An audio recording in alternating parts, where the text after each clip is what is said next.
استقلال هیوادوالو مبارک، استقلال جهاد پالو مبارک، سو عظیم افتخار دی.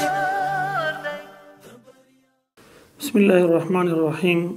د اسات سلوشتما هغه ورځ د چې د موږ تاسو د افغانستان ولسونو د دې ورځې په پار ډېرې قربانۍ ورکړي.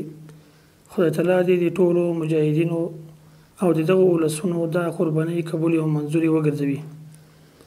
دغه ورځ هغه ورځ ده چې دلته راغلي اشغالګرو په تېښته د افغانستان نه خپلې پښې وایستلې، او هغه توره شپه، هغه توره ورځ چې په افغانستان راغلې وه، د ولسونو د قربانۍ په برکت لله الحمد پای ته ورسېده. راتلونکې جمعې ورځ هغه ورځ ده چې موږ تاسې به د دغې ورځې په برکت ټول افغانان د دغې ورځې لمانځنه کوو، او دا هغه بختوره ورځ ده چې د دې ورځې په برکت د ګوډاګیو او د اشغالګرو هغه تور ټغر ورټول شوی، او د افغانستان د ولسونو د قربانۍ په برکت لله الحمد هغه ورځ نن لمانځو.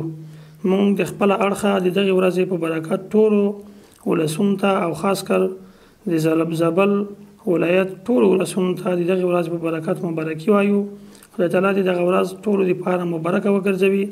او بله خبره دا چې د موږ امنیتي ځواکونه شپه ورځ د خپلو ولسونو په خدمت کې دي. لله الحمد ډاډه امنیت موجود دی او هیڅ قسم مشکل به نه وي. السلام علیکم ورحمت الله وبرکاته.